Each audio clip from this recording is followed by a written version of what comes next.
mereka melupuskan permusuhan berpuluhan tahun. Itu mereka rasa Nabi ni ibarat bulan purnama, orang yang menerangi hati mereka dan menerangi bandar Madinah ini dengan keamanan dan kedamaian.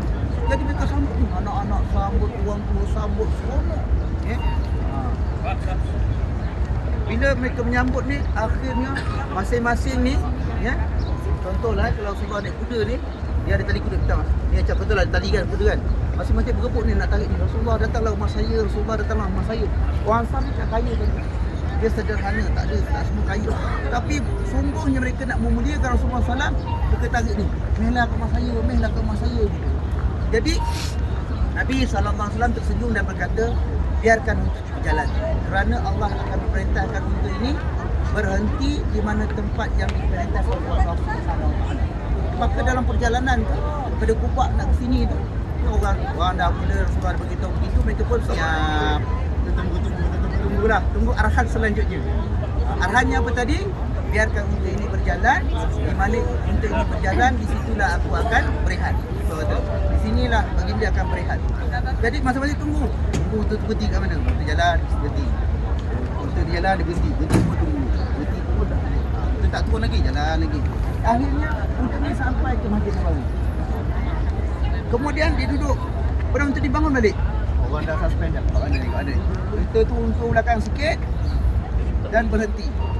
Dan ketika unta tu berhenti pada kali yang kedua, di situ ada beberapa rumah orang kaum Ansar ni. Sebab dia kiri kanan depan belakang kan ada beberapa rumah, dan salah satu rumah tu rumah sahabat Nabi SAW bernama Abu Ayyub Al-Ansari. Bila unta tu duduk sahaja, mengertilah bagi mereka yang mengerti. Lalu mereka sebahagian besar orang Ansar ni macam nak tanya Rasulullah, datang rumah saya, datang sebab dah tunggu arahan ni kan. Rasulullah datanglah rumah saya, yang ni pun pujuk yang rumah dekat-dekat ni. Sebab Rasulullah beritahu tadi, saya akan pergi kepada rumah yang di mana unta diberhenti, betul tak? Jadi masing-masing ajak Rasulullah. Abu Ayyub Al-Ansari ni, dia ada satu pemikiran one step ahead. Orang Jawa kata apa? One step ahead, satu langkah ke hadapan. Dia tak sebenarnya dengan orang ramai kerumun kepada Nabi SAW ni, dia pergi ambil barang Nabi kat belakang, dia ambil backpack ni, dia ambil, dia turun masuk rumah dia. Faham tak? Maknanya, lalu Rasulullah tersenyum, Rasulullah jawab apa kat ramai-ramai ni? Saya akan pergi bersama dengan barang saya. Barang dia dekat mana? Kat rumah Abu Ayyub Al-Ansari. Dia cerdik dan hebatnya sahabat yang bernama Abu Ayyub Al-Ansari.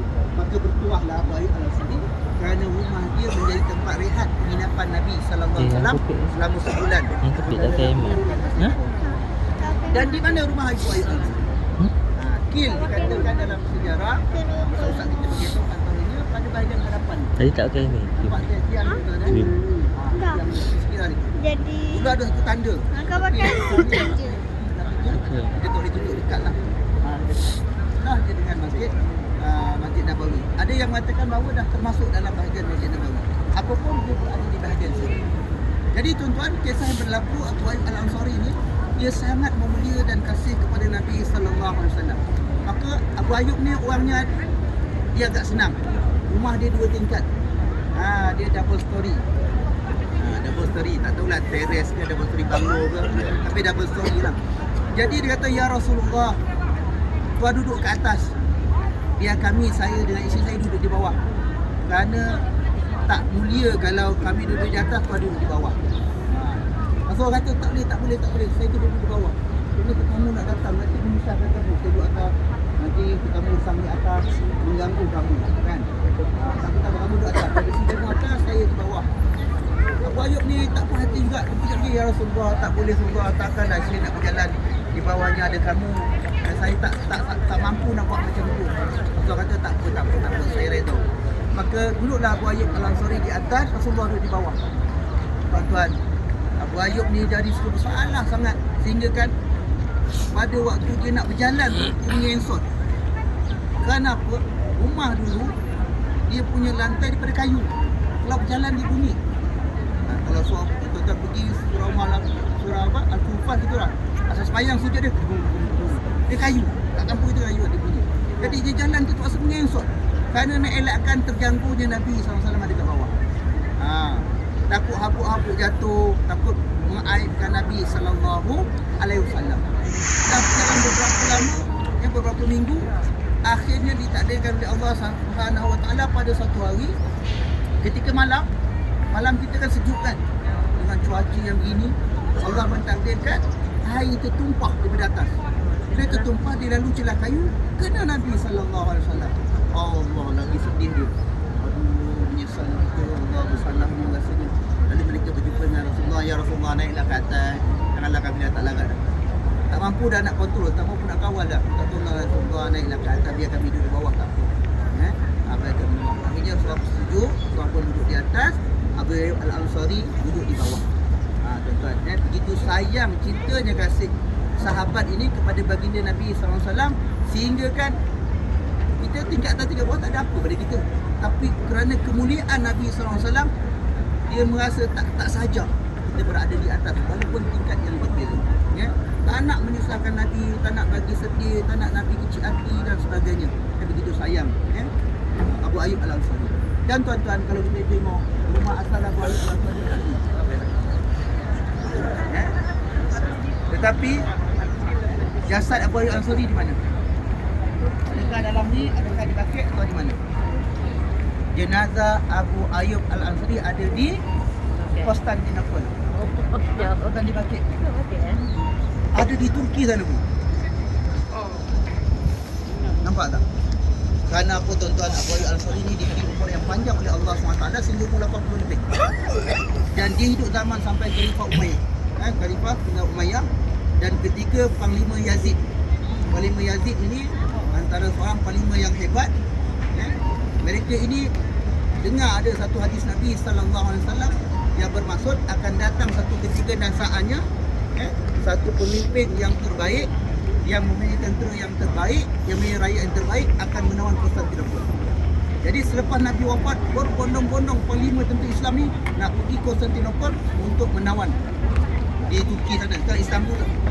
Jadi masa ekspedisi Yazid ini, Abu Ayyub Al-Ansari ni umur 80 tahun, dia masuk dalam kapal. Walaupun orang tak bagi, dia nak masuk juga. Orang tak bagi, dia masuk juga. Dia kata, aku ni sahabat Rasulullah. Aku dah berperang dengan Rasulullah dah. Aku dah ikut perang Badar, aku dah ikut perang Uhud. Aku nak ikut perang ni. Jadi tentera Yazid pun tak boleh nak halang, maka dibenarkanlah Abu Ayyub Al-Ansari ni ikut berlayar daripada Madinah ini pergi sampai ke mana? Sampai ke Turki sana, Konstantinopel dulu untuk berperang. Dalam perjalanan Abu Ayyub uzur dan dia wasiatkan, seandainya aku mati, tanamlah jasadku dekat-dekat dengan kota Konstantinopel. Kerana apa? Aku nak dengar daripada dalam kubur ni tapak-tapak kaki tentera Budi Islam yang menawan. Dan akhirnya beliau dimakamkan di sana, dan sekarang ni jenazah Abu Ayyub Al-Ansari sahabat Nabi SAW berada di Turki. Apa yang kita nak gambarkan, ya tuan-tuan, ya? Dalam hidup ni, yang paling penting bukan di mana kita mati, tapi yang paling penting bagaimana kita mati. Bukan kerana di mana kita akan berakhir, tapi dengan cara mana kita mati. Baik itu, ya, para jemaah sekalian, untuk menjadi bagaimana kita akan berakhir, dia akan tergantung dengan kehidupan seharian kita. Kalau kehidupan seharian kita banyak buat baik, banyak buat amal, banyak buat ibadat, banyak sedekah, banyak zikir, insya-Allah akhirnya tu Allah akan mudahkan kita. Kerana apa? Ketentuan akhir tu Allah dah tentukan semua dah. Allah dah tentukan kita syurga, neraka, cukup tak cukup makan, pakai dan sebagainya. Sehingga kan sahabat bertanya, ya Allah, kalau dah tentu syurga, neraka untuk kami, apa kami nak ibadat? Maka jawab Nabi SAW, Nabi kata, pengakhiran orang itu akan bersamaan dengan perbuatan dia menuju ke akhirat. Kalau orang tu Allah takdirkan dia mati dengan baik, maka Allah mudahkan dia buat baik. Kalau Allah takdirkan dia mati dengan su'ul khatimah, mati yang tak baik, maka hidup dia akan jadi kehidupan yang tidak baik. Jadi tuan-tuan, kita muhasabah diri kita ni mudah jadi baik ke mudah buat tak baik? Kalau kita mudah buat benda tak baik, mudah larang, mudah tinggal solat, mudah tinggal puasa, sembahyang pun kita buat lebih kurang, beramal pun buat lebih kurang, kita dah sedar ni, kita cuba baiki. Bukan kata, alamak aku dah memang hari-hari tak baik, tak apalah. Tak. Maknanya bila kita tahu kita buat. Bila kita tahu kita buat. Manusia ni dia macam ni. Dia ada naik turun, naik turun. Kita jadi baik, tiba kurang kan. dah ujung-ujung ni macam kurang nak disemayang. Pujuk balik diri. Ni dah tinggal 2 hari lagi nak solat. Pujuk diri. Datang awal, etika, solat, banyakkan sedekah, ada duit lagi ni, bagi-bagi. Sampai kita sedekah dekat kedai-kedai makan, kedai buah, kedai apa ni. Orang-orang yang dekat sekitar Masjid Nabawi ni kita sedekahkan. Sebab apa? Nak pujuk diri kita jadi baik. Sebab apa Nabi kata, kau jadi baik, akhir kau baik. Kalau kau beramal, bukan lebih kurang, hidup kau lebih kurang. Jadi insyaAllah tuan-tuan, mudah-mudahan kita ambil semangat Abu Ayyub Al-Ansari. Yang pertama, khidmat dia kepada Nabi SAW. Yang kedua, dia punya perjuangan walaupun hidup di bumi Madinah, tempat yang mulia, tempat yang barakah yang Nabi janjikan siapa mati di Madinah kau pun masuk syurga, tetapi dia bergerak sampai Konstantinopel kerana apa? Kerana dakwah dan perjuangan Islam. InsyaAllah mudah-mudahan Allah memberkati kita semua, memberikan kita semangat bagaimana Allah berikan kepada Abu Ayyub Al-Ansari. Amin ya rabbal alamin. Assalamualaikum warahmatullahi wabarakatuh. InsyaAllah kita jalan cepat sikit.